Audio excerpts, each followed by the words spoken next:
to today's presenters. Good morning. Welcome, everyone. Thank you for attending today's webinar on working with adolescents exposed to domestic violence. My name is Amanda Kay. I'm a program attorney here at the National Council of Juvenile and Family Court Judges. This webinar is sponsored by the Center for Court Innovation and the National Council, and is funded by the Office on Violence Against Women Justice for Families program. Our presenter today is Dr. Claire Crooks, Associate Professor at Western University in London, Ontario, and Director of the Center for School Mental Health. Claire co-developed the 4th R program, an evidence-based healthy relationships program for youth, and she works extensively with First Nations communities. She is committed to mobilizing knowledge and producing tools that will help frontline educators and community partners in their roles with youth. Claire, thank you so much for joining us today. It's all yours. Thanks so much, Amanda, and welcome everybody. I'm here in London, Ontario, and I'm using my speaker on my phone, so if there's any problem with sound, please let me know. Thank you also to the sponsors today, and especially the National Council for all the assistance in setting this up. And it's just wonderful to see so many people interested in this really important topic. So my name is Claire, and I'm a registered clinical psychologist. This is me here, although I was thinking this is actually about 4 years ago, so you can picture like a slightly older, more tired-looking version. But this is me in London, and I am the director of the Center for School Mental Health. And our role here at the center is to develop, implement, and evaluate evidence-based violence prevention and mental health promotion strategies. And that's really where a lot of my work has been, at that intersection of violence and mental health. And I have a particular interest in understanding what works for vulnerable populations in real-world settings. And as Amanda noted, really enjoy working with our Indigenous youth and communities here in Canada. In addition to being a researcher and psychologist, I'm also a parent. This is my gang here. And that brings an interesting perspective to my work, because I know how things are supposed to work, and I've even written books and papers on how things are supposed to work, but I also get to be humbled on a daily basis by how these fancy theories unfold in the real world. And finally, before we start, I just want to recognize 2 colleagues. On the right is Dr. Linda Chamberlain, who's probably well known to many of you, and she's made many wonderful contributions to the field. But today I'm particularly grateful for the way that she's made brain development and teen brain development accessible to those of us without neuroscience degrees. So I'm going to use some of her work today.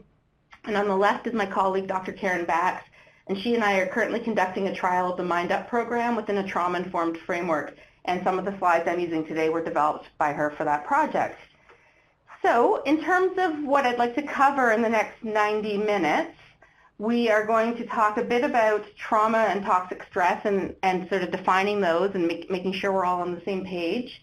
We're going to talk about brain development, and even though the topic of this webinar is on adolescents, we really need to back up and start at the beginning because of how brain development works. We're going to talk about impacts of trauma on the brain, trauma-informed practice, discuss some strategies for working with distressed and trauma-exposed youth, and some tips for self-care. So lots to get through, but all of these things hopefully will fit together like pieces in a puzzle. So before we get started, when I was watching people sign in, I saw this certainly terrific variability in terms of geographic location and types of organization, but we also wanted to do a quick poll in terms of understanding people's role in the system. So you'll see a poll appear on the screen, and you can click right on there, I think. Yeah, it's working.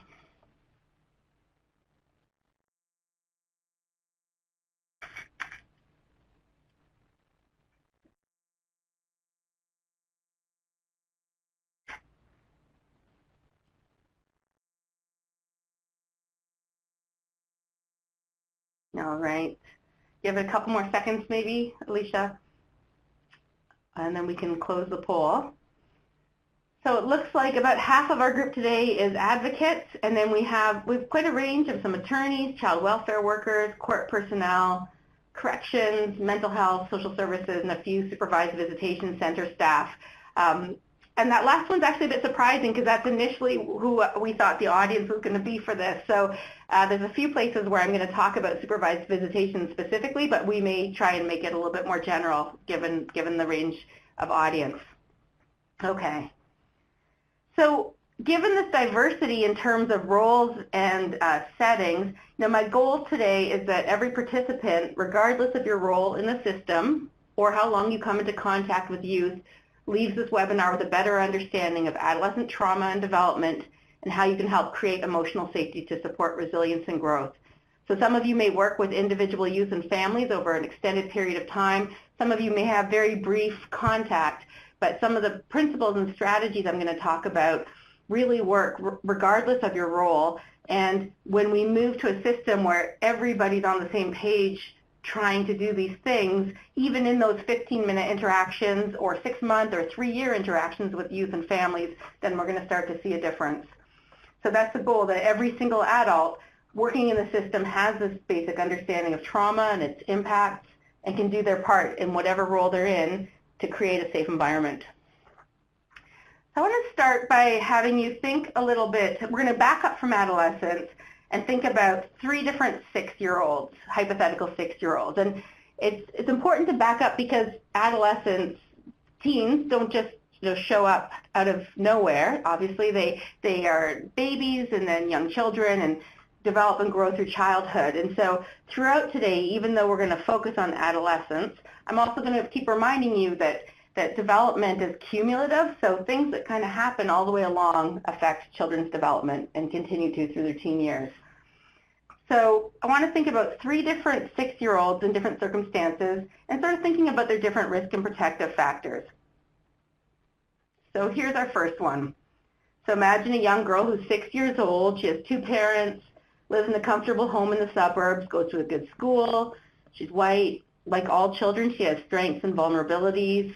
She's friendly and outgoing and kind of sporty, maybe has some vulnerabilities as well. And she's diagnosed with a learning disability in grade 4. Okay, so now she is going to most likely receive the accommodations and support she needs because she's in an environment that has those resources, and she's been identified in terms of her challenges in good time.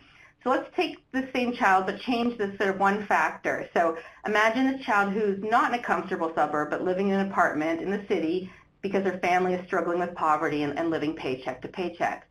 So you have a young girl, again, with 2 parents who's white, but the family's struggling with poverty. The father works evenings. Mom has 2 jobs. The 6-year-old is cared for by her 10-year-old sibling in the evening. Maybe some of the same innate strengths and vulnerabilities, so still friendly and outgoing and good at sports, but the school doesn't have as many resources. The learning disability isn't diagnosed until grade 6, but she's got these loving parents that play a role as buffers of the stress that she's experiencing. And so you think about how these 2 girls, both of whom have a learning disability, you already can see that they maybe have different resources and different additional stressors that are going to shape their development and their outcomes. So maybe the second young girl, because her school is less resourced, she's being cared for by a sibling in the evening who may not or isn't able to try and help her with schoolwork or things. And then a slightly different scenario. So a young girl who's 6 and has 2 parents, is a member of an ethnocultural minority. The family struggles with poverty. One parent is physically violent with family members. The other parent works nights or 4 till 12 and is struggling with addiction. The family's had to make multiple moves, often living in unsafe neighborhoods, very under-resourced schools, cared for by an older sibling in the evening, has some of those same strengths as the first 2 scenarios, and in this case, the learning disability is undiagnosed. And when you look at these, you really see that importance of context in that, in this case, for example, the impact of a learning disability is going to look really different in all 3 of these cases. And I just want you to think about a couple of questions in relation to these 3 young girls. So first of all, this is how they're looking at 6, at 10, at 12. How might each of these girls be doing at age 13 or age 16? Are they going to enter adolescence on a level playing field? Are they going to be able to access the same resources?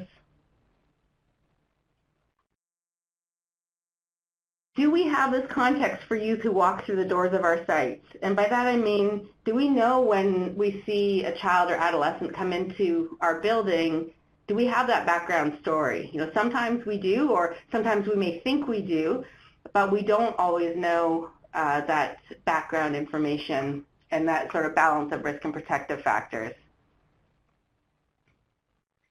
And a trauma-informed practice means that we're going to create spaces and strategies that promote safety for all youth, regardless of their trauma experiences. And so what that means is we don't have to know which of these 3 girls may have been exposed to trauma or other forms of traumatic stress, that there's things that we can do, simple things we can do in all of our settings and all of our programs and policies that promote safety regardless of the backdrop in terms of what kids have experienced. So I think an important starting point then is to think about what makes an event traumatic. And even though we have a big group today, I wouldn't, if anybody wants to offer sort of a suggestion, when does something become traumatic? Is it the magnitude of the event? Is it the type of event? Any thoughts about what makes an event traumatic? All right, so Brian says when it has an adverse effect on the person, depends on individuals. Any event can be traumatic. When coping and length of recovery exceed the capabilities of the individual. The magnitude in the event, duration. All right. Now I feel like I'm watching like the stock market ticker or something. Okay, so lots of really great ideas. And some of the pieces I'm seeing is the importance of something being perceived as a threat or causing distress when it exceeds capacity. And one of the things that people are really capturing well is that it's an interaction of the event and the person experiencing it. So different events are going to be traumatic to different people. And to understand that, we really need to understand how stress works. So what we have here is a curve that most people probably are familiar with, and it's a stress performance curve. And what that shows is that along the bottom is stress. So you go from low on one end to high, and then the up and down axis, the y-axis, is performance from low to high. And what you see is that if you're all the way to the left of that curve, when you have low levels of stress, a low resting heart rate, few stress hormones affecting the body, mellow, not highly motivated, you're not likely to perform well. And anybody who's been involved as an athlete can picture this. If you're standing at the start of a swim race and you're yawning and kind of dozing and half sleepy, you're not going to have your best race. So in the middle, you have this kind of optimal role of stress or level of stress. And it's interesting because we often think of stress as being always negative, but what this curve shows us is there is a level of stress, a moderate degree or just enough stress that can bring optimal performance. So that moderate stress can bring optimal performance physically. So if you're running in a track and field meet, just that right level of adrenaline, or even cognitively when you're writing a test. And then when you move farther along that curve, you have that high degree of stress or prolonged stress, which has a really negative effect on performance, and you can receive an injury from stress.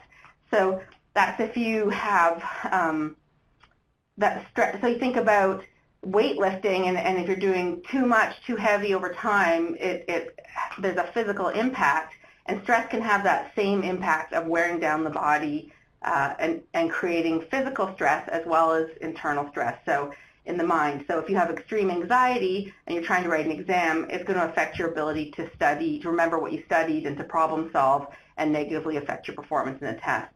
So what that shows is that, you know, not all stress is bad, and not all stressful experiences lead to trauma.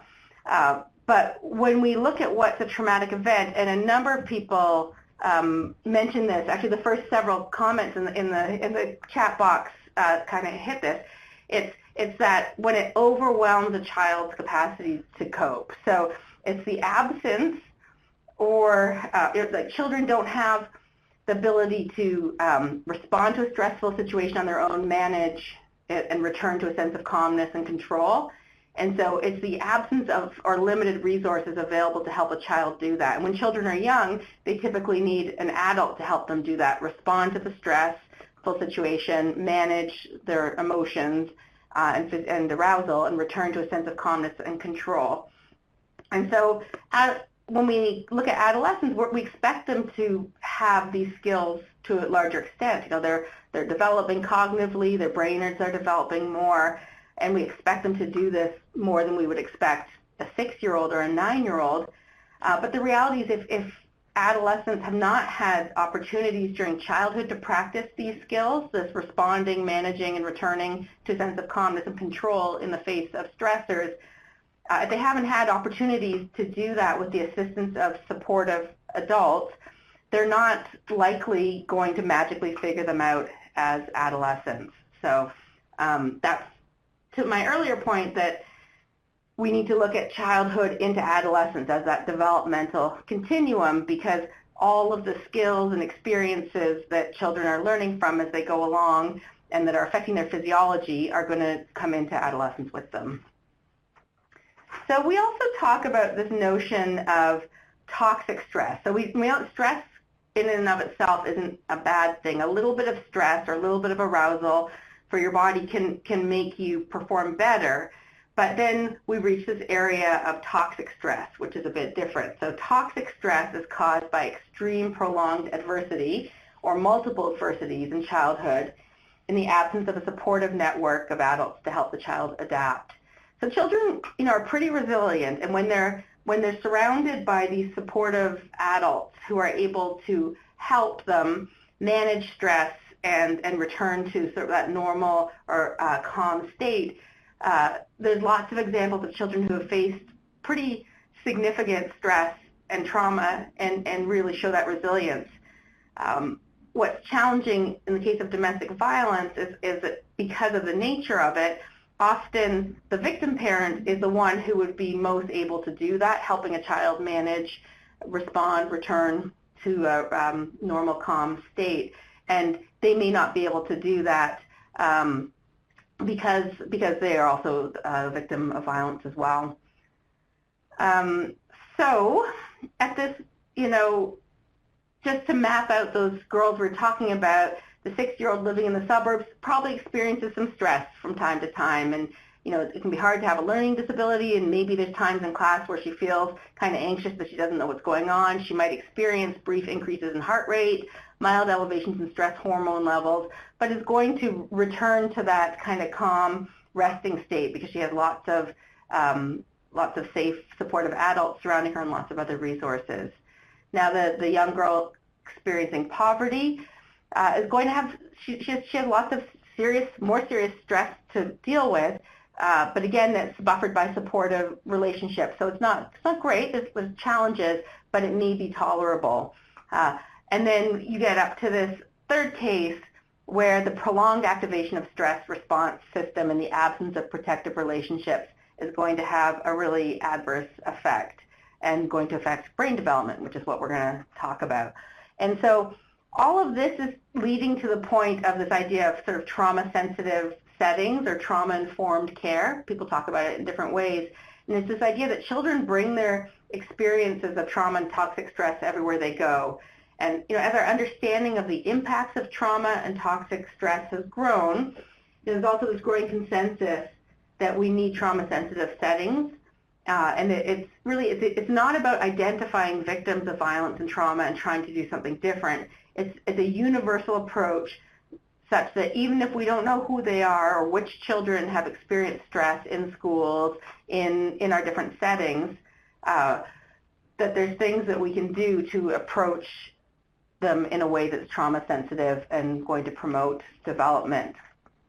So turning now to talk a little bit about trauma and the impacts of trauma, I have another quick poll question here, and that's on a scale of 1 to 5. I just want to get a sense of how familiar people are with the ACEs study. So the methodology and the findings. So if you've never heard of it, then that's a 1.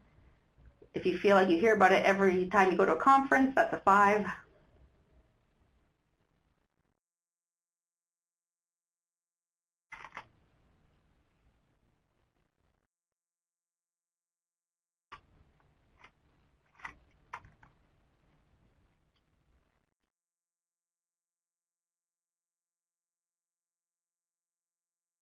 Okay, all right, I think that's good for the poll.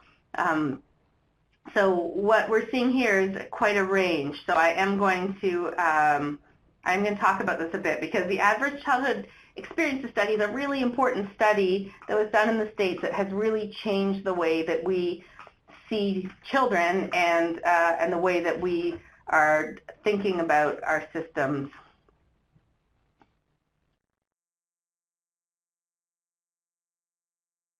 There.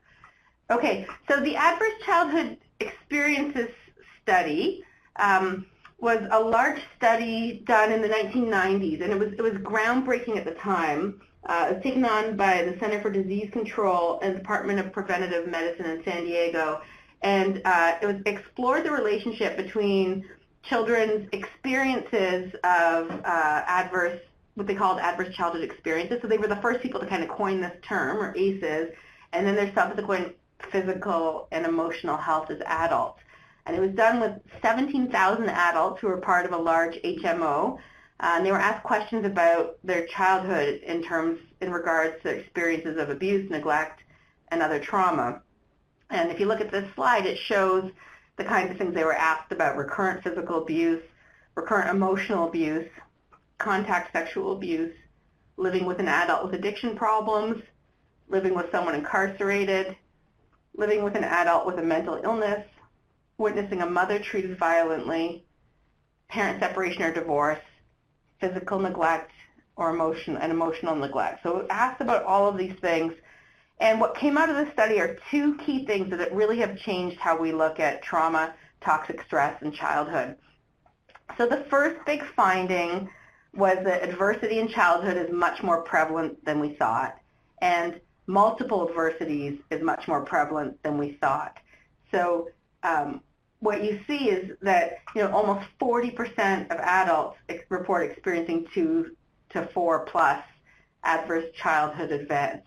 And I remember seeing one of the authors of this study speak, and he's an epidemiologist and talked about the profound impact this had on him personally. So he wasn't someone who worked in the area of violence and child abuse, and he said it had really sort of shaken his whole view of American culture and society. And he said that he would find himself driving around the streets of his neighborhood at night, and he said, I no longer think, geez, I wonder if it happens in this neighborhood. I wonder which houses it's happening in, and sort of that shift to realizing that child maltreatment and associated experiences are really very prevalent in all corners of society. So that was a big kind of wake-up call in terms of the number of adverse events.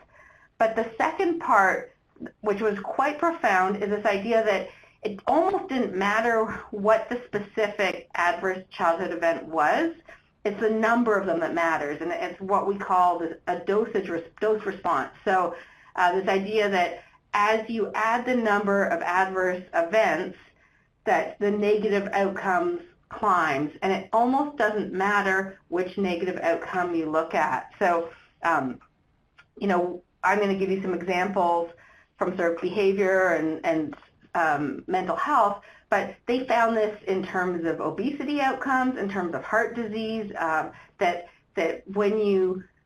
trauma and violence is not good for kids, but lots of forms is really bad for kids. And it spawned sort of a whole area of research called looking at poly-victimization. Again, that previously we used to sort of just look at kids exposed to domestic violence or just look at kids who are experiencing direct child abuse. And what this showed is that really we need to break down those silos because it's a combination that's so important. So as an example, in research that we've done, we see this relationship between number of forms of child maltreatment and then likelihood of engaging in violent delinquency during adolescence.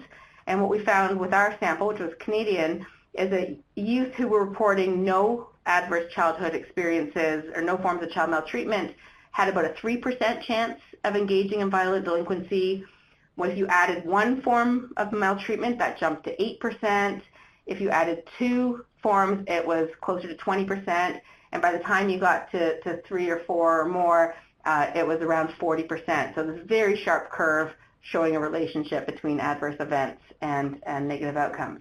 And that's very much what they found with the ACEs study. So the way this chart works, going across the top, there's 3 columns. One is for 0 ACEs, the middle column is for 3, and then 4 to 8. So you look at any line, like smoking, so 0 adverse childhood experiences, 1 in 16 smokes. You move to 3, that drops to 1 in 9, 4 to 8, 1 in 6.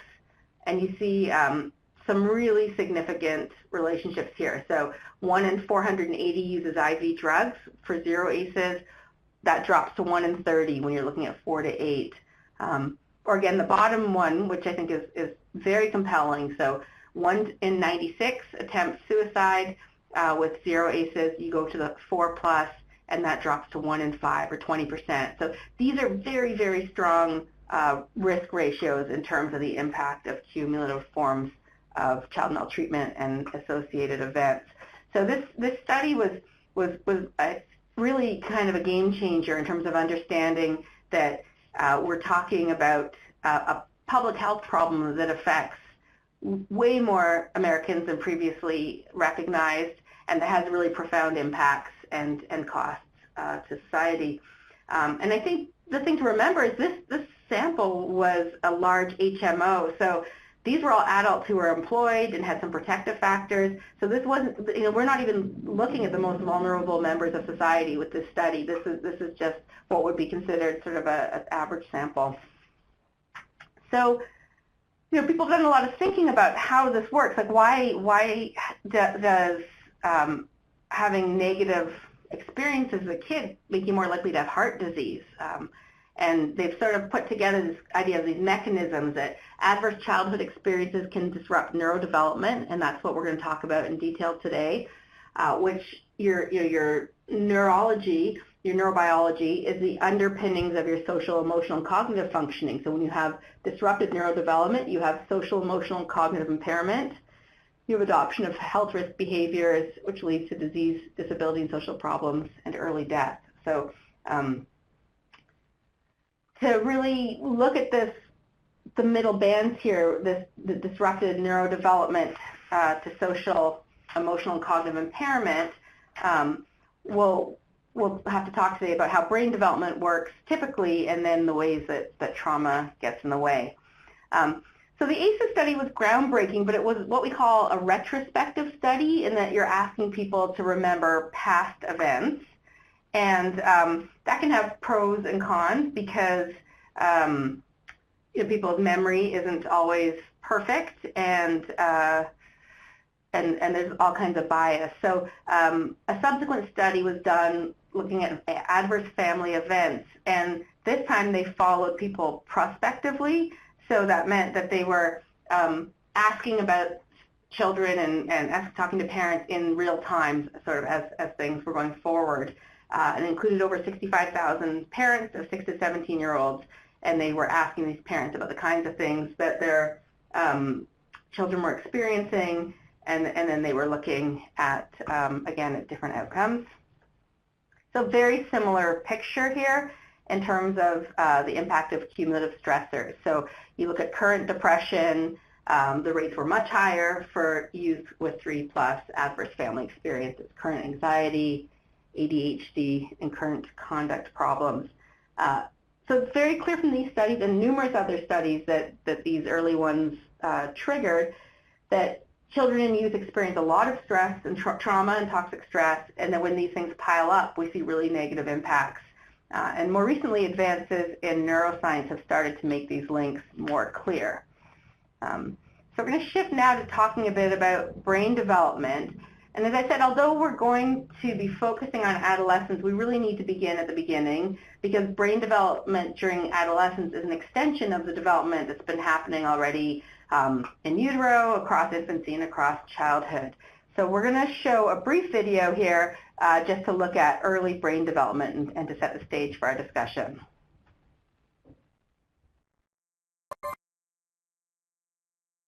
Hello everyone, once again, just a reminder that the video audio will not play over your phone. So if you're listening with a phone, please turn up your computer speakers during the playing.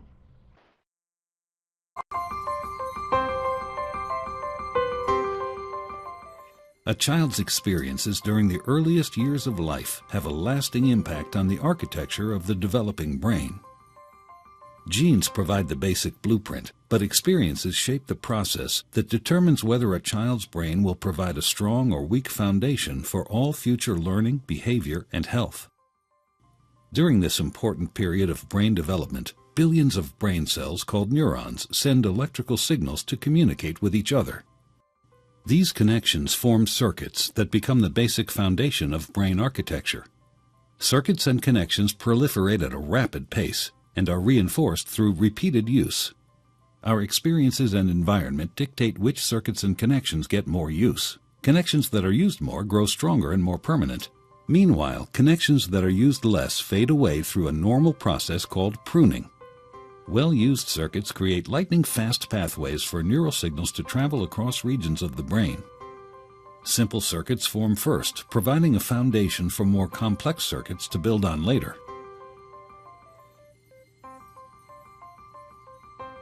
Through this process, neurons form strong circuits and connections for emotions, motor skills, behavioral control, logic, language, and memory during the early critical period of development.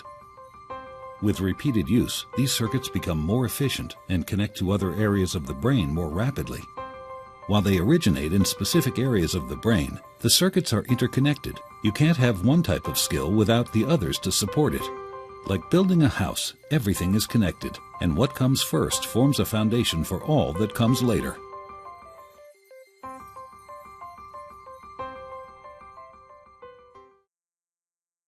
All right, thank you. While that was playing, I did notice there was a couple of questions as well, just to follow up on the ACEs study. And so one question, wondering whether prolonged stress affects any child, regardless if they're a minority. Absolutely. The three things I was showing were not intended to suggest that it was minority status alone that was detrimental in that third case. It is realizing that, you know, a child's protective factors and stressors also occur within the context of the family, but also in the context of society. And so there's been also a lot of interesting research coming out on understanding kind of what's thought of as more structural violence in terms of discrimination and racism. So being a member of a minority group means that there can be those added sorts of stressors, but that the number of stressors experienced by an individual child still was the main factor. The other thing, question about whether the outcomes are the same once you get up past 4. The numbers get much smaller when you get to 4, 5, 6, 7, 8, and what we've seen again across most studies is that there's a real tipping point around 4 where things go very, very high. Presumably, they would be even higher with added numbers, but that 4 seems to be the number in a number of studies where you see these big leaps. And finally, someone did notice that the ADHD had a smaller % increase, and sometimes that ADHD is one of the ones where it shows up to be not even statistically significant, and that probably suggests, again, that as a more neurodevelopmental disorder, that there may be other things that play a bigger role. Okay, so the main points from that video are that brains really develop in a predictable way, and that when babies are born, there's a whole lot of brain cells. Babies actually have more brain cells than adults, which is sometimes a surprise for people because they have little tiny heads and adults have big noggins, but their brains aren't connected yet or aren't hardwired yet, and that the way that brains hardwire is based on experience. So it's a use it or lose it kind of phenomenon. So those pathways that get accessed often get myelinated faster or get turned into these superhighways, and parts of the brain that don't get used actually get pruned, which is a technical term, or sort of shrivel and die. The importance of relationships in how brains get developed is very key. So having a safe, predictable adult who can help with that, helping support a child to return to a kind of calm state, helps those brain development pathways do that. So children need adults to help self-regulate initially, but even though the adults are helping them do it, the child's brain is starting to hardwire to be able to do it itself, if that makes sense. And then this really sets the stage for future development. So your brain is building these kind of superhighways based on experience and based on relationships, and that's going to carry forward at each stage of development. So then when we talk about adolescent brain development, brains develop from the bottom up. And I'm going to talk about some general principles here of teen brain development, and then I'm going to discuss it more specifically with relation to exposure to violence in a minute. But here's some of the things that we know in general about teen brain development. And again, I'd recognize Linda Chamberlain's work here in making this really accessible. So brains develop from the bottom up, and that means they save the best for last, which is the prefrontal cortex. And that's the part of our brain that helps make good decisions, that helps curb impulses and organize information and behavior. And that's the last part to develop. And this is true even for youth who are not affected by trauma. The decision-making piece is the last. One of the things about teen brain development is you see this huge growth spurt around 9 or 10, and then the pruning process really starts around age 11. So even though we've talked a lot about the importance of neurodevelopment in kind of birth to 3 or even birth to 6, we now know that brain development continues right up through adolescence and even into early 20s. As teens mature, their brains become faster, sharper, and more specialized, and they have an amazing capacity for learning, but they have more trouble with prioritization and organization. And that's, again, because this upstairs brain, or the prefrontal cortex, is slow to develop. The other thing that we know about teen brains is that they do need a lot more sleep. And certainly when we look at the role social media is playing right now in terms of sleep disruption, that's something that lots of teens aren't getting, but the brains do need a lot of sleep. So that's just typical brain development. And I want to switch now and talk a little bit about the impact of stress and trauma on the brain and how it influences the functioning of different areas of the brain. So again, I'm going to show you a little video, and then we're going to talk about what we know about specific parts of the brain and how they're affected by trauma and what that means for adolescents. So here is another short video on the impacts of stress and trauma on the brain. In just 1 second, you will only be able to hear this over your computer speakers.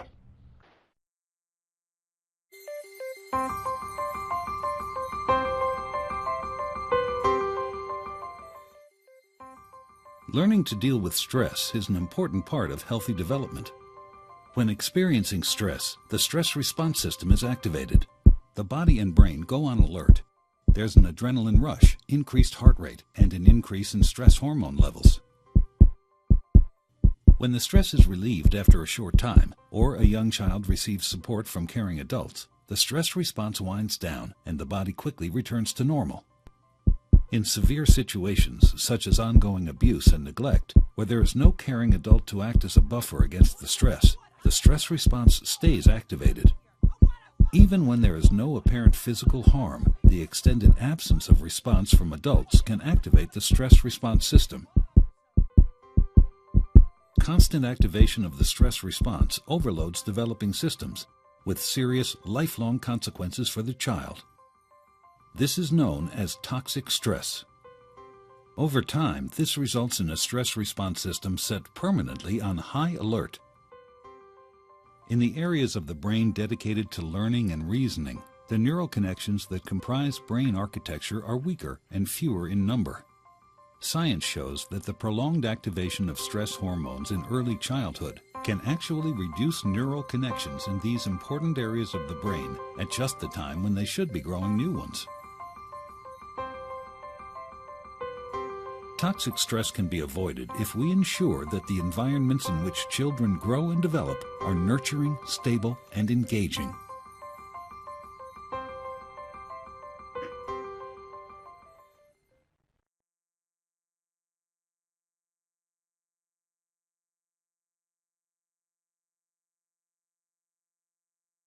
Okay, I'm just waiting for the video there. Okay, so we'll talk about this in more detail, but it's very clear that this prolonged stress in the absence of an adult who can help calm, settle, soothe the child does have lasting impacts. And we see it kind of most profoundly, in terms of children who've experienced severe neglect. And so here's brain scans on the left of a healthy 3-year-old American boy, and you see the regions. So bright color means lots of activity and activation. And so you look at the temporal lobe functioning, there's lots going on. And then on the right is a 3-year-old Romanian boy who lived in one of the many orphanages that were known for severely neglecting children. Thousands of children who spent lots of time in cribs, rarely given attention, and you see that there's not the same activity, there's not the same size of brain structures. And it shows that how experiences kind of shape the process of how neurons build circuits or how they prune, and that repeated use makes those connections grow stronger and more permanent and easier to access. So it's that use it or lose it function, again, of brain development. So let's look a little bit then at the different parts of the brain and what they're for. So one thing that's kind of useful is this idea that coined by Dr. Dan Siegel of the upstairs brain and the downstairs brain. So the downstairs brain develops first. It includes the amygdala and the hippocampus. It's the most basic part of the brain, and it's known as a survival brain. So the amygdala and the hippocampus are part of the downstairs brain, or the limbic system. So the downstairs brain controls arousal, emotion, and the fight, flight, freeze response. Hippocampus is important in the context of memory, but is also part of the downstairs brain, and I'll explain that a bit in a minute. So in the upstairs brain, or the prefrontal cortex, is the last part to develop. So that's when Linda Chamberlain says that the brain development saves the best for last. This is the part she's talking about. And this is the thinking, reasoning part of the brain, the part that controls language. And it's the center of the executive functions. So executive functions are the ability to start behavior when you should initiate behavior, to inhibit behavior, to plan, to make good decisions. And so these are the different parts of the brain. And we're now going to talk about the impact of stress and trauma and how it interferes with the different parts of the brain doing their job. And then again, in the context of what we know about teen brains, what that looks like. So first we have the amygdala, which is the downstairs brain, and it's the part that creates or maintains or modifies anxiety and fear responses. So it's the alarm system. Some people call it the watchdog part of the brain. When we're explaining to little kids how their brains work, we sometimes talk about the watchdog. And so it has a really important role in that it sort of scans the environment for danger and will create a fight, flight, or freeze response in the face of perceived danger. And it's capable of turning on the fight, flight, freeze response in a matter of milliseconds based on information from the senses that's relayed directly to the amygdala. And that's a really important part of understanding traumatic response, that the information from the senses that tells you that there's danger or there's something threatening in the environment goes straight to the amygdala. It does not actually go through the thinking part of the brain, and that's why it's a survival response, and it's very, very fast. So if you were walking in the woods and you hear movement, you look down, you see a snake. If your amygdala gets activated, that response, the physiological response, the whatever behavior, or whether you freeze or run, or if you're afraid of snakes, of course this is, or pick up a stick and try and fight the snake off, that happens in milliseconds. So you can see this where a 9-year-old boy who's witnessed a lot of family violence is playing basketball, everyone's having fun, laughing, he gets elbowed in the game, in a fun game, and in a matter of seconds he's forgot about the game, he's yelling, he's picking a fight and thinks it was on purpose. And it just seems to be like this kind of flashpoint response, because it is a flashpoint response, that information that goes to the amygdala about perceived threat is in milliseconds, and it's not mediated by the thinking part of the brain. So when the amygdala is activated, it shuts down the prefrontal cortex. And this is important for survival because you don't want to take the time to overthink a decision. So again, sort of if you think about in the survival situations where the tiger comes out of the bushes, you want to flip into fight or flight immediately. You don't want to start making a list of pros and cons for different actions. Well, I could curl up in a ball and it might help me this way, but here, or I could run really fast, or maybe I could call for help, but you'll be the tiger's lunch by then. So in that fight or flight or freeze response, it shuts down the thinking part of your brain and is immediate. So now, superimposing what we know about teen brains in particular, we know that teens are actually already using their amygdalas more. So they process information differently than adults, partly because their upstairs brain isn't fully developed. So adults rely on these frontal lobes or the prefrontal cortex, reasoning and language to respond to situations, and adolescents rely more on the amygdala, that survival brain, because they're still growing their frontal lobes. So there's more emotion or drama, more difficulty finding words, and it means that teenage brains are particularly vulnerable to stress because they don't have all these sort of reason and language mediated ways to make sense of it and try and cope. So, other parts of the brain are still developing, and we know that brain development is a use it or lose it kind of phenomenon. So pathways that have been activated often become superhighways and activate even more easily and quickly as time goes on. So for adolescents who have experienced trauma, especially chronic trauma, they're going to be even less able to access their frontal lobes under stress or perceived threat. So the same way, if you go right back to being a baby, and that if you have that strong attachment basis where when you cry or are scared, an adult picks you up and comforts you, when you're hungry, somebody feeds you, then you're going to be developing those self-regulation pathways in your brain. If you are constantly in this overstressed, or not constantly, often, intermittently in this overstressed situation where the stress hormones are activated and your whole sympathetic nervous system is activated, and there's no help with that kind of managing and responding and returning process, then those activation pathways are going to become more entrenched. And I was going to ask about what people might see in terms of fight, flight, or freeze in a supervised access center, but actually given that we have such a varied crowd, I'm just going to talk a bit about some of the fight, flight, freeze responses you might see. So in terms of flight, that can be actually physical fleeing, like running away or skipping class, but it can also be just sort of removing yourself in terms of withdrawing, daydreaming, kind of looking like they're sleeping. Fighting can be acting out or behaving aggressively. It can also be something like just acting really silly. So it's again that the amygdala is all fired up. You're not able to access the really good thinking part of your brain that helps you make good choices, and these are the different ways it can be acted out.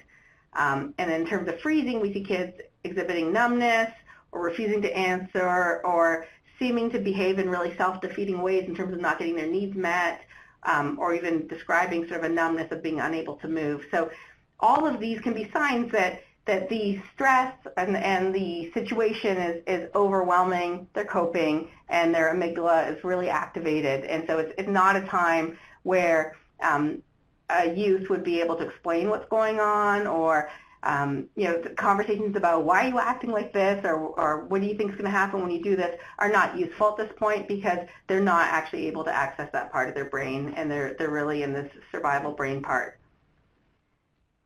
So the hippocampus is the other part of the downstairs brain, or the survival brain. And the amygdala gets a lot of information from the hippocampus. And the primary role of the hippocampus is memory. So the hippocampus holds all fear memories in relation to contextual information. So not episodic memories of, remember that time we went to grandma's at the beach, but more contextual information that doesn't need words. So it means that when we're afraid of something, our hippocampus is really good at remembering the context of the situation. Again, not even in words, but just the context in terms of the sensory input. And the hippocampus has a direct role from our senses to our amygdala, again, bypassing the thinking part of the brain. So going back to that example of walking in the woods, if you're afraid of snakes and seeing a snake, you can imagine now you're walking in the woods 6 months later, maybe in a different set of woods than before. You smell the mossy smell, you hear the crunch of earth under your feet, you see some leaves moving, and then you realize your heart is pumping a little faster and you're feeling anxious.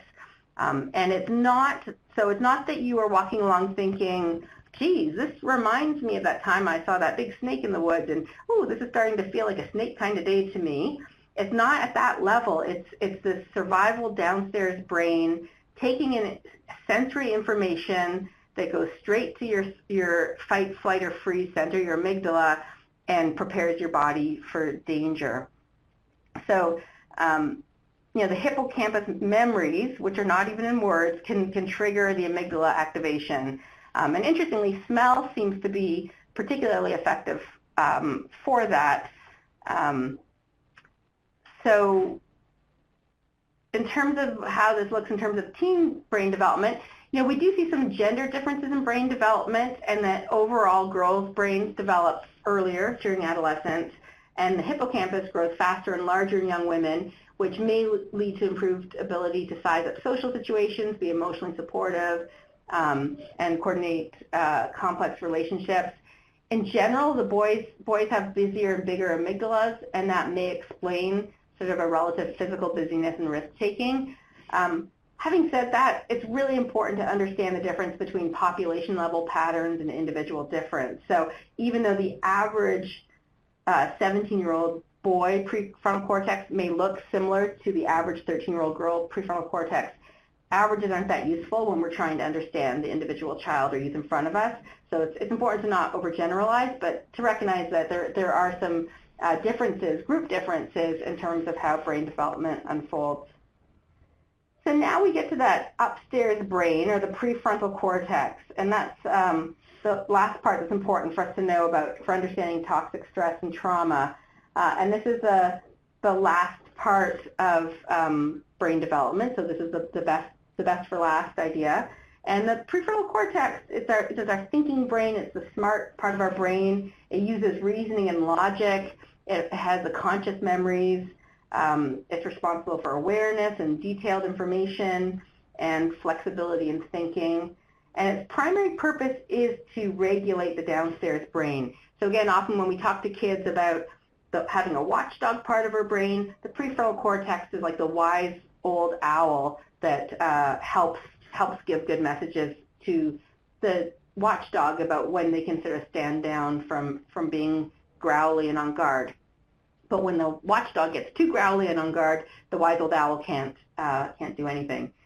So really, this prefrontal cortex is what distinguishes humans from other primates, and it's a sophisticated part of the brain that kind of influences the more impulsive and simpler lower brain and the amygdala. So when a child or youth's prefrontal cortex is activated, they can sit attentively, they can do good problem solving, they can say they're sorry when something goes wrong, they can kind of, in adolescence, start to develop more cognitive capabilities to sort of picture different outcomes or to weigh different decisions and think about that decisional balance of, if I take this choice, this is the likely outcome. If I do this one, different outcome. So that's all prefrontal cortex. And so The problem is that when the brain is under stress or remembers stress or encounters similar situations or cues that remind it of trauma, the prefrontal cortex really loses its ability to influence the lower brain, and that's where you see the amygdala kind of take over. So again, we think about the teen brain. So teens growing up in fear and chaos tend to spend more time in the survival brain trying to feel okay rather than in activities that develop their prefrontal cortex. So they adapt to their environment by being in this kind of constant state of fight, flight, or freeze, but there's a real cost to other parts of their brain not developing to the same extent. And again, Linda Chamberlain's work is very accessible, and if people have more interest, they can certainly Google that. So we see that the amygdala and hippocampus are kind of like the Autobahn or that superhighway. They're very fast to respond to danger before we even know what the danger is. So we don't need to be able to put into words that there's danger. We just respond. Information from the senses is relayed directly to the amygdala, and it can produce fear and anxiety without the involvement of the prefrontal cortex. The prefrontal cortex is more like a country road. It weighs options and reasons. It brings up conscious memory to understand things, versus the amygdala, which puts together a well-coordinated response to danger before the person even completely understands the danger. And the amygdala can, in fact, override the cortex and influence or even control our thoughts and focus our attention. It trumps, as a survival brain, it trumps the more sophisticated and reason-oriented prefrontal cortex. So the amygdala really learns from experience, and logic and lectures don't promote learning in the amygdala. So, the amygdala, again, it's fast, information is relayed through the senses, so it has incredible memory for context or situations. And you have to kind of replace because you can't erase things in the amygdala. So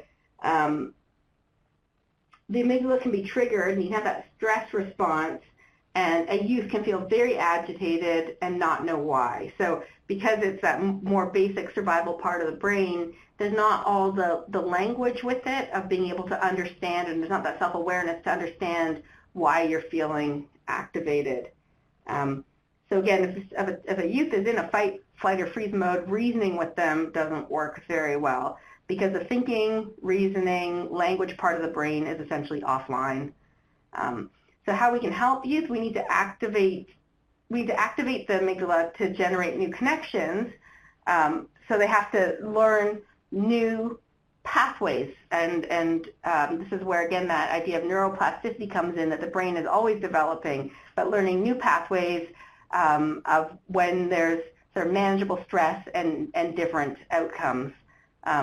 Because the prefrontal cortex is best used before the amygdala is fully activated, because once it is fully activated, you can't really use logic or arguments to stop it. So I'm going to pause here and just acknowledge that sometimes talking about brain development and the impacts of trauma and toxic stress can be really discouraging. And you can be wondering, so what are we supposed to do if we recognize that children's brains have been hardwired in unhelpful ways because of their experiences? And I saw a few things that, a few comments from people in the chat box sort of talking about this, that there is still reason for hope and for optimism, because the brain is really an amazing structure, and there is some degree of plasticity right across the lifespan. And this idea that brain development stops at some age has been really shown to be unfounded in the last several years. So neuroplasticity continues, it just actually takes more effort. And what this slide shows here, so the inverse relationship between the brain's ability to change in response to experiences, or to learn from experience, or to rewire to form new connections. That's the darker red line that starts really high and goes down, and across the bottom you have age. So absolutely, in that birth to 3, birth to 6, there is a window where brains learn so quickly from experience, and that is the neurobiological basis of the importance of that early caregiver-child bond and experience and having safety for infants and toddlers. But what you see is that it continues across the lifespan, right up to 60s, 70s, and beyond. It's just that there's a lot more effort required. So that's there's a lot of messages in this graph that for sure we want to intervene early in cases where children are living in chronic abuse and danger, but that there is still a window to always make things better and to rewire the brain and to take advantage of that neuroplasticity as you go. So yes, I see the comment. It is difficult to teach an old dog new tricks, but it is not impossible. So that's the message here. And so a trauma-informed child and family service system is one where all parties involved recognize and respond to the impact of traumatic stress on those who've had contact with the system, including children, caregivers, and service providers. And what that means is if we know all this, how can we bring what we know to our systems to make them safer? And so again, I'm going to talk about bringing a trauma-informed perspective, and initially was thinking of it in the context of supervised access, but I'm going to talk about it more broadly because we have such a diverse audience. And these are sort of universal principles in trauma-informed care, and I invite each of you to really think about your setting, your role, and how you could integrate these into your practice, regardless of your role in the system. And the things that are important are creating safety through avoiding triggering use and maximizing opportunities for choice and control, emphasizing corrective relationships, so relationships that are not corrective in the sense of bossing youth around and telling them what to do, but corrective in the sense of being maybe different than relationships they've experienced before and starting to break that sort of connection of certain types of experiences and outcomes. And then teaching youth to manage emotions and promote self-regulation, and in part doing that by managing your own emotions and promoting youth self-regulation. So in terms of creating safety, there's things like predictable routines and procedures, having well-regulated adults around you, and a calm physical environment. And so again, thinking about different places that you work in the system, are there different ways to do this? So in the schools, for example, that's where some schools have moved away from really loud bells, or it might mean that a teacher with a sort of more stern or lower register voice might just be a little bit more aware of how the voice they use might create stress or anxiety for some children.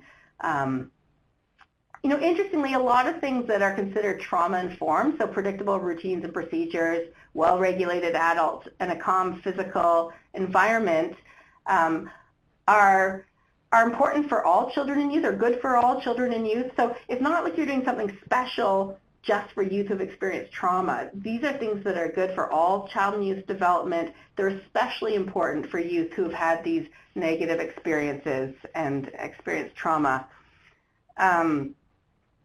So when we look at some of the common triggers for children who've experienced trauma, they are things like unpredictability, transitions, loss of control, feeling vulnerable, feeling rejected, loud voices or yelling, physical touch, confrontation or loneliness, sensory overload, being told no, being denied something, having things be too quiet, or any sensory cue to previous trauma. And this last one means that triggers can be very specific for a particular child or a particular family.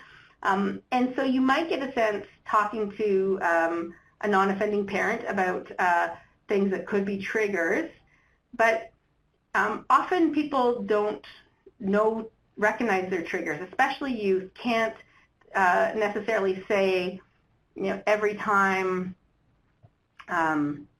football comes on TV, I start to feel anxious because that used to always start a big fight that would lead to my mom getting assaulted. Like that, there may not be those connections. It's that agitation or the amygdala activation without really knowing why. The other thing is that triggers can be internal. So an example of that is that youth who've experienced a lot of trauma and stress don't really know how to experience kind of hyperarousal or activation in a safe way, and that being excited and happy and playful internally can feel a lot like being stressed or in danger. And I remember years and years ago, I spent a few summers working in a residential setting in New Hampshire with severely emotionally and behaviorally disturbed kids. And often if we were doing like a big game outside and it was all safe and all the kids would be laughing and running and having fun, and then all of a sudden it would be like somebody almost lit a match to the situation, and suddenly children would be sort of out of control or very upset, and really it was that they had to sort of learn that new connection between feeling a little bit out of breath or feeling sort of agitated and recognizing it as being an okay feeling, or that they were having fun, or that's how you feel when you're playing a big game, as opposed to sort of at some level something triggering them to experience that as danger and then to react with that fight response. So the other thing to remember is that, again, the amygdala can get activated without talking to the prefrontal cortex. So there's not necessarily an opportunity once somebody's triggered or activated for themselves to sort of talk themselves logically through it. When you think about different triggers, remembering again that, for example, the sense of smell has a very strong connection.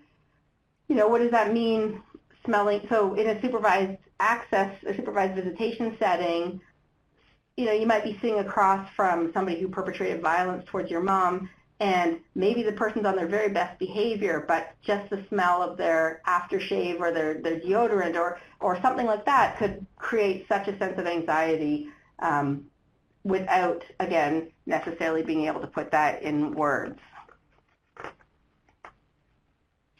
Yeah, so I'm doing a terrible job trying to track the chat, and every time I look at it, I'm seeing really great comments and thoughts and experience. And Martha just gave a great example, too, that thunder can trigger a negative response in children who've experienced war. So again, that sound it triggers you before your thinking brain can say, hey, I'm now safe and it's rainy out and that's thunder. It's that straight out activation. Okay. So one of the things that can be really helpful is maximizing control and choice. And remembering that sometimes, again, I was thinking in the context of supervised visitation, you may not even have choice of whether to be there. So as an adolescent, you may have sort of been coerced into coming to these visits. Are there ways in all of our settings, even in juvenile detention settings, or that we can think about what elements of control or choice there can be, because that's an important part for youth who have experienced a lot of feeling of having no control either over their bodies or over things that are happening. And thinking about if it's a fight, flight, or freeze response, can we create room for flight in our system? So are there ways in supervised visitation that youth can remove themselves from the visit momentarily or end the visit without having to kind of go all the way to that huge fight response?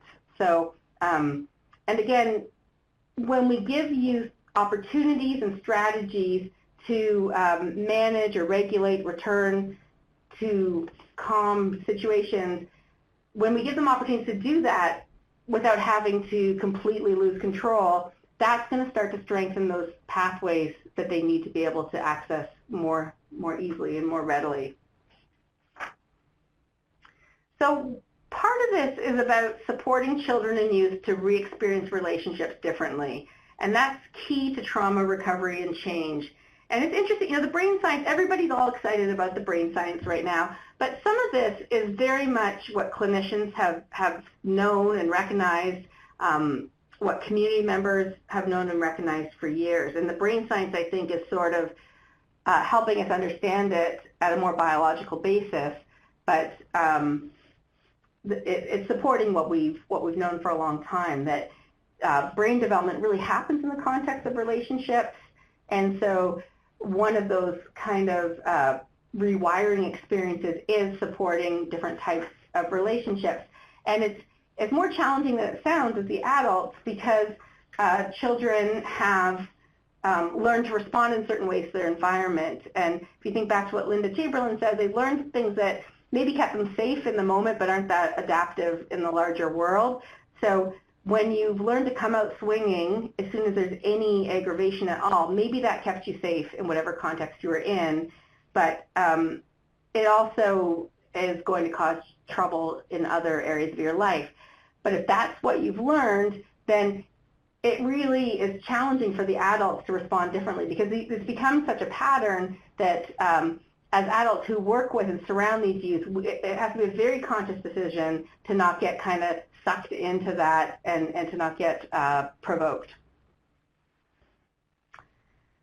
So if what we're trying to do then is promote self-regulation for youth, then how do we set about doing that? So self-regulation is kind of finding that optimal range between being too hypoactive or in that kind of freeze state, or sort of too sluggish, so there's not even enough stress to be able to think sharply and make good decisions, and not in that hyperactive state of fight or flight. So self-regulation is about when you're kind of in the blue or a little bit into the red, being able to return to either upregulate or downregulate to that optimal self-regulation. So how do you help children that are in the blue zone move up? Sometimes teaching them to use physical activity, so to kind of use little breaks, little exercise breaks, or to kind of get moving, and to help them understand how that might make them feel a bit different, might be an upregulation strategy. Downregulating may be about teaching youth to earlier on kind of recognize they're starting to feel a certain way and be able to either take a bit of a break, so a little bit of a time out on their own terms. There's some really interesting research being done on sort of breathing breaks or mindfulness strategies in terms of helping downregulate both youth and adults' brains who are overactivated too much. And we know that youth are activated, or adults are activated, when they feel calm and focused and alert, and they kind of know that they feel that way. When they're stressed, the ability to recognize what is causing the stress. So it's not that when you're self-regulated you're never stressed, but that you're able to recognize that you're stressed and to sort of know what's causing that. So again, anything that helps youth develop these skills when they're not so activated that they can't kind of put logic and thinking and words to it, anything that helps them sort of increase this awareness will help them with their self-regulation. Wanting to deal with stressors is a function of self-regulation, or an aspect of self-regulation. The ability to kind of up-regulate or down-regulate yourself is an important part of self-regulation, and that ability to recover efficiently and effectively and deal with stressors. So that's all self-regulation. One of the ways that we best support self-regulation in youth is by being self-regulated ourselves. By being self-regulated, I guess that's redundant. And again, it's challenging because youth are used to a certain kind of response from adults around them when they've had negative coercive relationships with caregivers. And even developmentally, adolescents are at a time where that's part of identity development as well, to kind of push and poke the adults around you and provoke a response. So it can be easier said than done to try to keep ourselves self-regulated and to really be responsive instead of reactive. And we talk about a stop, drop, and roll response. And it's easier to see how this works with younger children, but the principle's the same. So being responsive versus reactive means that when you're getting into a bit of a power struggle with youth, or you're feeling like you really want to put them in their place, it's stopping and taking a few breaths, asking yourself, okay, what am I feeling right now? And recognizing that that's your feeling, not the child or youth feeling. Dropping can be lowering yourself even to their level in terms of where they're sitting. It can be lowering your throat, your voice. It can be lowering your volume. It can be sort of slowing your breathing, all that kind of bringing yourself down in terms of regulation. And role means being able to be a little bit flexible and not get into these death power struggles of having to kind of have things go our way. And one really important piece, and this is important for working with youth, this is important as a parent, and we talk about co-regulation in terms of the more activated or the more agitated a child gets, the calmer and quieter and lower you want to get as a parent to try and help them return to that zone of optimal functioning. And if your child's escalating or your teenager's escalating, and then you kind of take it up a notch and raise your voice, and then it's not, and, you know, we all do it. So none of these things are disastrous to do as a parent or a worker once, but that overall, as often as possible, we want to create this corrective experience or opportunity for youth to have a different kind of relationship where when they're starting to feel out of control and they're starting to feel activated, it doesn't cause danger from the adults around them. It's met and responded to with calmness and self-regulation, which is going to help them start to develop that as well and start to hardwire different parts of their brain a little more efficiently. And one of the distinctions we have to make then is that there's a difference between self-regulation and compliance. And so when our focus is on self-regulation, it means there's less of a focus, or we de-emphasize getting a child or youth to do exactly what we say when we said it. So less of a focus on that kind of behavior modification of I need you to be respectful right this second, because the goal isn't to have immediate compliance. The goal is over time to help this youth move to better self-regulation and to not get caught in a power struggle that may in the moment bring compliance, but is not helping the youth develop any of those self-regulatory strategies. So in terms of when a trauma-sensitive lens makes sense, you know, if there's a known history of potential traumatizing or adverse events, for most of you in the roles that you work in, this is pretty much a given for any youth coming through your door. But if you're in a different kind of setting where you don't really know youth's background, when we see really behavioral responses that are rapid and they're disproportionate in intensity to the situation or trigger, so somebody who just gets so upset or so dysregulated about something that 99 out of 100 other kids would just kind of roll with, that can be an indication that we're going to have to do more of this kind of co-regulation or calming. When there's not a clear trigger or antecedents of behavior, so it's not really clear why somebody's really upset or it looks like they're freaking out, it may be that this process of triggers is just not visible to us, and that we don't know what trigger someone's experiencing or their internal triggers. Traditional approaches or responses don't really work, and rewards and consequences can actually make things worse. Those are all signs that a trauma-informed lens might be more effective. And the function of the behavior may be neurological and not observable. So when they're doing something that it's not clear what this behavior would get them, like it's not moving them towards their goals, it may be helping to self-soothe or self-regulate at a neurological level and not in terms of the actual behavior.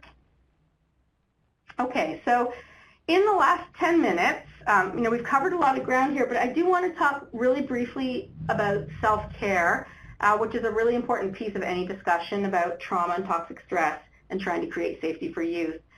Because this is really difficult work that everybody on this webinar does.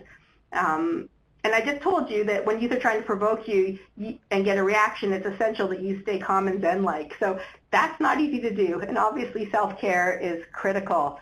And I'm going to start, there's this inspirational poem I quite like. So here we go. It says, "Inner peace. If you can start the day without caffeine, if you can always be cheerful, ignoring aches and pains, if you can resist complaining and boring people with your troubles, if you can eat the same food every day and be grateful for it, if you can understand when your loved ones are too busy to give you any time, if you can take criticism and blame without resentment, if you can conquer tension without medical help, if you can relax without liquor, if you can sleep without the aid of drugs, then you are probably the family dog. And that's just to say that, you can have this goal. The reality is we all have lots of stress and challenges in our lives. The work we do is stressful, and we need to really think about how we're going to manage that. And that recognizing the impact of this work on care providers is a really important aspect of trauma-informed approaches. And that working with adolescents in particular can provoke strong reactions, even compared to children, in part because of their developmental stage and some of the pieces of work that they're trying to do about developing boundaries and identity, and just things that are developmentally appropriate can be even more challenging for adults. So when we talk about self-care, the ABCs of self-care are recognized as awareness, balance, and connection. So awareness includes things like, again, and it's very much like self-regulation, just that awareness of how we are doing in general and what are our own triggers. If you're doing this work and you have your own teenagers at home, you might find some behaviors and attitudes more difficult if you're struggling with the same behaviors at home. Recognizing that other general stressors in our lives deplete the resources we have available for our work. So when we're sick, when we have a sick family member, if we're going through a distress or divorce or something, that just being aware of that, being aware of our own indicators of when we're struggling more. So for me, I drink Diet Coke, and when I'm stressed out or feeling a little burned out, the first thing I notice is that I drink more and more of them. And I know that they're terrible for you, and I know they don't even make you feel good, but I know that if I have 6 cans of Diet Coke lined up by my computer at the end of the day, it's just that sign of, all right, I'm a little bit stressed and overworked, and what can I do to try to find some of that? So balance, again, it's the importance of eating well, sleeping well, getting exercise. I'm not going to harp on this. Everybody knows what we're supposed to be doing. In a minute, I'm going to ask you to think about how we can achieve balance in our workplaces. And then finally, the C of the ABCs is connection, and that's connection to ourselves, to each other, to a larger sense of purpose. And that can be spiritual, it can be community-based, it's very individual. So I think one of the things I thought about, often when we talk about these, it seems a bit silly to lecture people about good nutrition and the importance of exercise and sleep, because as I said, we all know it. And the reality is that our lives are so busy outside of work, it's hard to put all the balance into those work hours. And I think what we're starting to hear and see is that there's some really innovative ways to bring wellness into the workplace. And I've heard of some great examples over the years.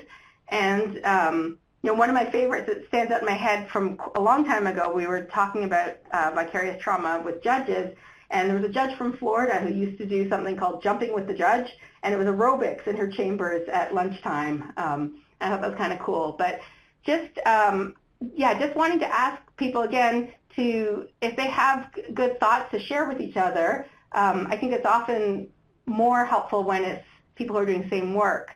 But what are some of the ways to bring wellness into the workplace so that you're not trying to pack in those after work hours when you have other responsibilities around children, around looking after parents and other commitments, and trying to jam it in then. So I see here that Haley says that her supervisor allows breaks for exercise, incorporating mindfulness in staff and team meetings. Great idea. Yoga on the lawn at our office over lunch.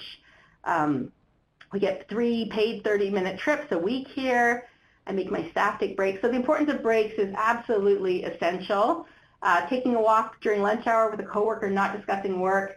So that's combining a couple of things there. That's combining exercise, it's combining that connection to somebody else, but also having those boundaries. Nap pods, I like that. So I think we see lots of ideas here. And one of the things that's important too then is thinking about boundaries around our work.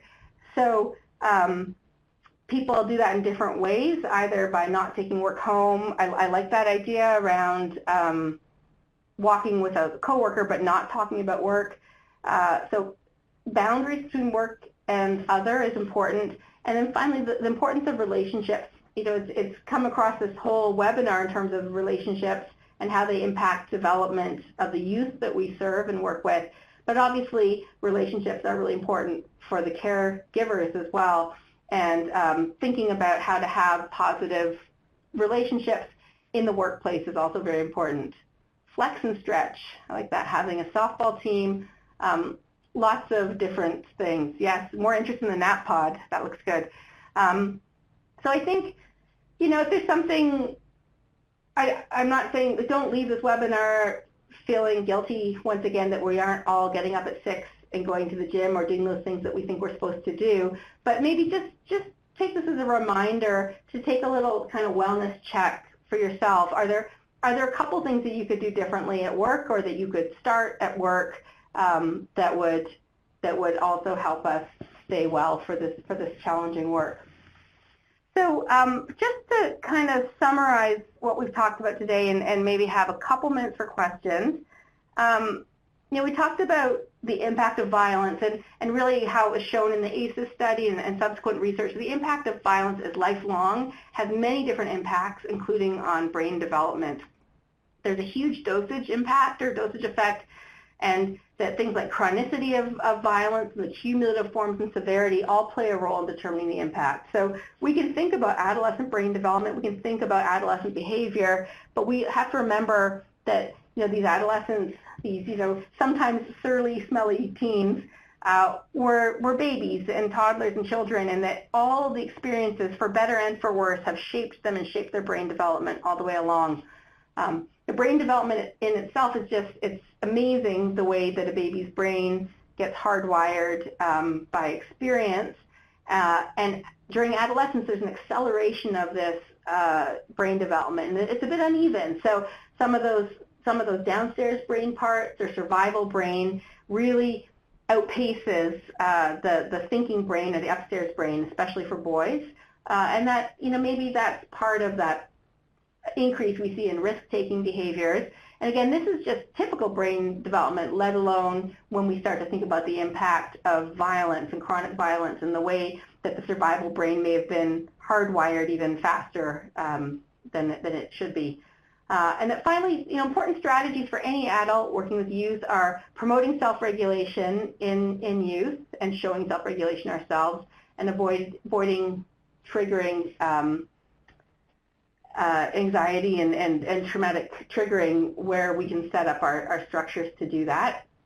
You can't avoid every trigger because we don't know triggers and they are so idiosyncratic, but there's some things that we can think about in terms of our structures and policies and procedures that do that. And finally, that self-care is absolutely critical, that the impact of working with youth who've experienced violence, with anybody who's experienced violence, takes a real impact on us, and the impact tends to be cumulative over time. And so it's really important for us to all think about this from time to time. Are there little fine-tuning things that we can do to try to maintain that awareness, balance, and connection that's going to help us stay well to do this important work? So thank you for your time. And I think we have a couple minutes for questions, or I think Amanda is going to explain how you can, if you have other questions, you can bring those forward too. Thank you. Thank you so much, Claire. This was a wonderful presentation, and thank all of you for coming.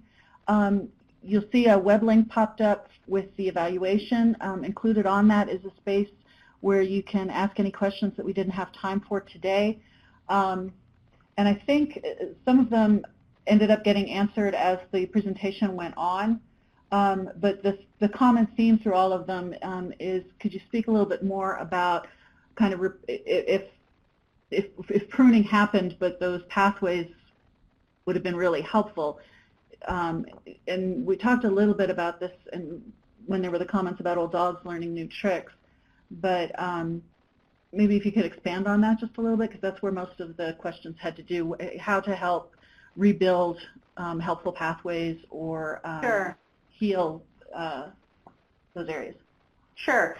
So great question about pruning, and is it always, can you always repair it? And what we know is that there's some things where there are critical periods for development where if you miss that window, it's very difficult to ever fully restore it. So there's some critical periods around things like language where if you haven't been exposed to language by a certain age, you're never going to have that same brain architecture to support language that you would have. I think in general, I don't know that we can say 100% that something's always reversible, and I'm actually thinking a bit more as a clinician now than as a researcher. But when I think there's a point at which children have experienced so much harm and damage that it is difficult to replace those experiences with kind of more self-regulatory behaviors and to promote that functioning. I know I liked James Garbarino was one of the early people really thinking about this. How do you help really damaged youth kind of come back from that? And I think he was quite an early, had an early interest in sort of mindfulness and some of those processes. But I think the other piece of that is that it's very intensive work and takes a long time. So I think the more kind of the hard wiring supports certain negative behaviors and responses, then that corresponds roughly with the longer and more severe and more cumulative types of exposure to violence, then the longer that process is going to be to try to replace those connections in the brain. Okay, great. Thank you so much, and really appreciate everyone's time today. Alicia, is there any final comments that we need to make? No, Amanda, I'm just noticing that a few people are commenting that you see the evaluation isn't correct. Is that a problem? Alicia will address that. The evaluation link is in the web link box. And then it's going to the teen dating webinar. It's in the evaluation box, and you'll be directed there right after the webinar is out. Yes, you can request a certificate of attendance at the evaluation link. All right, if you're good to go, Amanda, thank you all for coming. Have a great rest of your day. Thank you.